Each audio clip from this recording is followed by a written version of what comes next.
Meus amigos do agro aqui na região de Vila Bela, de Pontes Lacerda, Vale de São Domingos, Vale do Guaporé. Quero tratar hoje de um assunto que vem sendo recorrente em todo o nosso país. É o chamado endividamento no agronegócio. Muita gente imagina que a questão do endividamento seja má gestão. Mas a situação no campo é muito complexa. Nós dependemos do tempo, dependemos do governo, dependemos de políticas econômicas. E aí onde entra a orientação certa. E hoje eu convidei aqui duas especialistas para falar desse endividamento e falar da orientação ao produtor. A doutora Leila Narciso e também a doutora Andressa Bacelar. É um prazer recebê-las aqui. Leila, você conhece a doutora Andressa? Fala um pouquinho sobre essa expectativa de atender o agro aqui na nossa região. Primeiro eu quero agradecer pela oportunidade de estar aqui com vocês para a gente discutir esse tema que é tão importante. O agro, para nós hoje, é a riqueza da princesa do Guaporé. Então, quando nós pensamos no agro, nós já pensamos o quê? Em todas as nossas famílias. Sejam as famílias que estão diretamente no campo, sejam as famílias que estão aqui inseridas na cidade. É um ponto que nós precisamos abordar, discutir e proteger. Maravilha. Então eu já quero seguir com a doutora Andressa, porque a gente tem algumas questões. Obrigado por trazê-la a Pontes Lacerda e firmar essa parceria tão importante. Com certeza. Pontes Lacerda precisa de um atendimento especializado. Nós estamos aqui para mover o ponteiro da economia na nossa região. Maravilha. Doutora Andressa, falando um pouquinho sobre o agronegócio brasileiro, eu disse que é um problema recorrente em todo o país. A senhora que tem estudado a fundo essas questões econômicas que envolvem o agro, fala um pouquinho para nós desse dilema. Acontece que o Brasil agora é só um reflexo do que foi feito nos últimos anos. Antes de 2024, a concessão do crédito estava fazendo com que houvesse um aquecimento da produção. Então, sim, foi liberado muito crédito numa ideia de que o Brasil iria conseguir responder a esse ponteiro. A taxa de juros até mais baixa, a gente tinha taxa de juros de 8%. Depois de 2024, a gente tem uma crise gigantesca no Brasil. E essa crise arrasta uma taxa de juros alta, a gente está falando de um governo que deve mais do que todo mundo, leva consigo maior endividamento e faz com que a taxa de juros ela também suba. A gente está falando de commodities, então estamos falando de variáveis geopolíticas que impactam, por exemplo, no custo de uma produção, que faz com que a margem de lucro seja ainda mais diluída. Quem tiver tendo margem de lucro, porque a maioria está no prejuízo. Então soma todos esses fatores e aí tem taxas de juros altíssimas para operações que sim são maquiadas. Muitas operações são para finalidade rural, mas são cobradas como se fossem comerciais, com taxas de juros de 20% e 30%. Então, hoje, o cenário, ele não é um reflexo do que a gente vive em 2026. Ele é um reflexo do que vem de 2024 e que, sim, os bancos têm consciência disso e, por essa razão, a gente tem um boom aí de alienações fiduciárias, levando muita propriedade para o produtor rural. E eu disse aqui que a situação é complexa, envolve vários temas, a senhora também já abordou esse assunto, mas qual é a orientação, o que fazer? Aquele que já contraiu dívida, ela já venceu, o que fazer? A verdade é que o produtor rural, todas as vezes que ele estiver com uma operação bancária, a primeira coisa que ele tem que tomar consciência é: eu não vou conseguir pagar. Por que eu não consigo pagar o banco? Antes que isso aconteça, ele já precisa fazer uma reestruturação de passivo.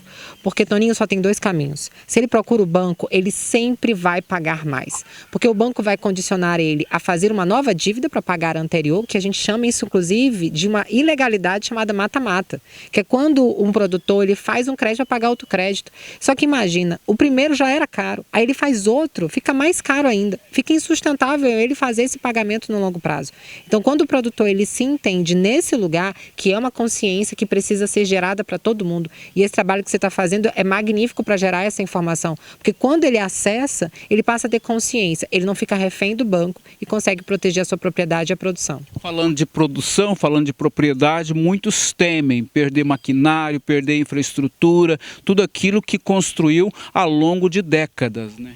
Existe uma regra muito clara. Não se paga crédito rural com propriedade, com maquinário, se paga com produção. Não tem produção, por qualquer motivo que seja. O Manual do Crédito Rural ele é muito claro, o STJ já consolidou isso. todas as vezes, não importa a variável. Não teve apenas a variável climática, mas ele teve uma variável econômica, ele teve um problema de gestão, ele não conseguiu vender. A gente sabe o quanto que está despencando o valor da soja, o valor da arroba. Então, o que a gente vai ter que fazer? Olhar para essas variáveis e bater na porta do judiciário para dizer, esse produtor não consegue honrar com o seu compromisso. Não é porque ele não quer pagar, não é que a dívida deixa de sumir, vai sumir. Ele simplesmente vai ter que fazer essa dívida ser paga depois, quando ele tiver condições financeiras. Eu tenho conversado com pessoas ligadas à contabilidade aqui em Pontes Lacerda. O que a gente vê é que o assunto é muito forte entre o setor contábil. Recuperação judicial é a saída ou existem outras alternativas melhores? A verdade é que a recuperação ela tem que ser uma medida, de fato, quando tiver a gravidade que ela demanda.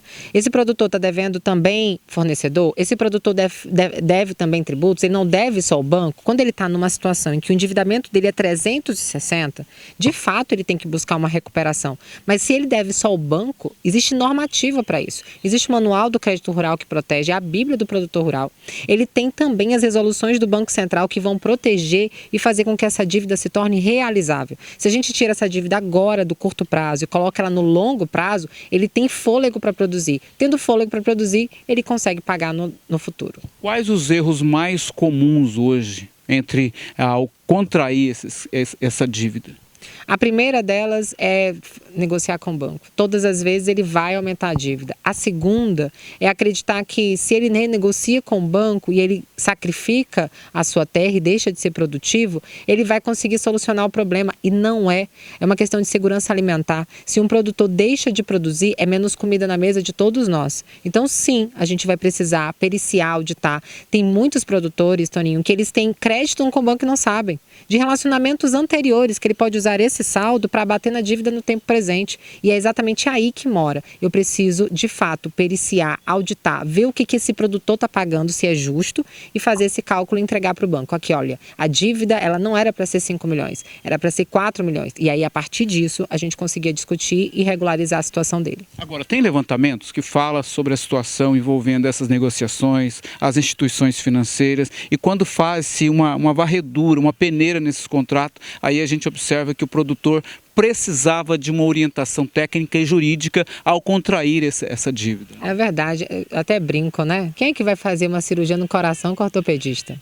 Não dá para confiar em simplesmente pegar uma dívida se você não tiver um especialista.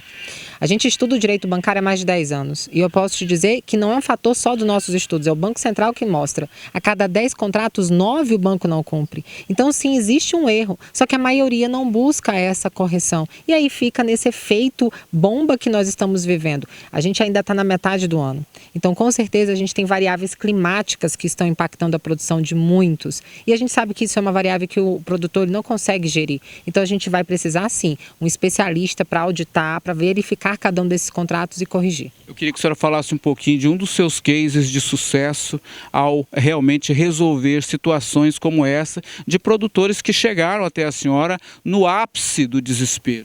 A gente tem uma madeireira muito famosa no Brasil e que ela teve um problema seríssimo com a taxação do Trump. Foi a variável que levou ele a ter impactos, além de que na região ele teve muitas chuvas. A gente fez um trabalho de 4, 5 meses de fazer todo o estudo do que ele tinha. Primeiro que ele já tinha variáveis do próprio contrato erradas, a gente corrigiu. E nesse trabalho a gente conseguiu fazer com que a dívida dele não só fosse para o longo prazo, como corrigida. Então a dívida, que era em 16 milhões, para a correção do que estava errado, tinha mais de 4 milhões de erro. Então a gente consegue fazer com que matematicamente, eu até brinco, né? 2 mais 2 vai ser igual a 4 aqui ou na China. Então se a matemática nos mostra que aquele contrato está errado, a gente matematicamente vai mostrar isso para o banco também. Ou seja, renegociar não é simples assim, né? Renegociar não é o caminho, reestruturar é. A gente precisa reestruturar, porque isso vai fazer com que essa dívida seja justa. Não é que a gente vá assumir com essa dívida. Ela existe, precisa ser paga. E eu sei que o produtor rural, ele quer honrar com o seu compromisso, isso é cultural, mas ele precisa pagar o que é justo. A senhora está fazendo uma parceria com a Leila aqui na nossa região, mas a senhora atende o Brasil inteiro, né? Fala um pouquinho sobre esse atendimento. Quem gostaria de conversar com a senhora, o que fazer? Nós temos escritórios no Maranhão, São Paulo, a gente tem em Capital, a gente também tem em Alphaville, que é onde fica a nossa diretoria. A gente tem agora escritório em Cuiabá e aqui em Pontes Lacerda. A Leila é uma grande advogada da terra e que a gente entende Mato Grosso precisa, de fato, de quem entenda e se debruce a estudar o bancário e fazer com que esses contratos sejam regulados. Agradecer aqui a doutora Andressa, agradecer também a Leila, que atenderam o convite do PL Rural, porque informação é tudo, gente. Muitas vezes, no momento do desespero, o produtor rural pode fazer coisas impensáveis, e aqui eu não quero nem mencionar. Então, agradecer vocês por trazer essa informação de qualidade. Onde encontrar a Leila, quem quer ainda conversar sobre esse assunto? Pois é, a nossa referência pode ser pelo Instagram, @barcelariluzagro ou Leila Advogada, que você sempre vai ter conteúdos atualizados para falar sobre as necessidades do produtor.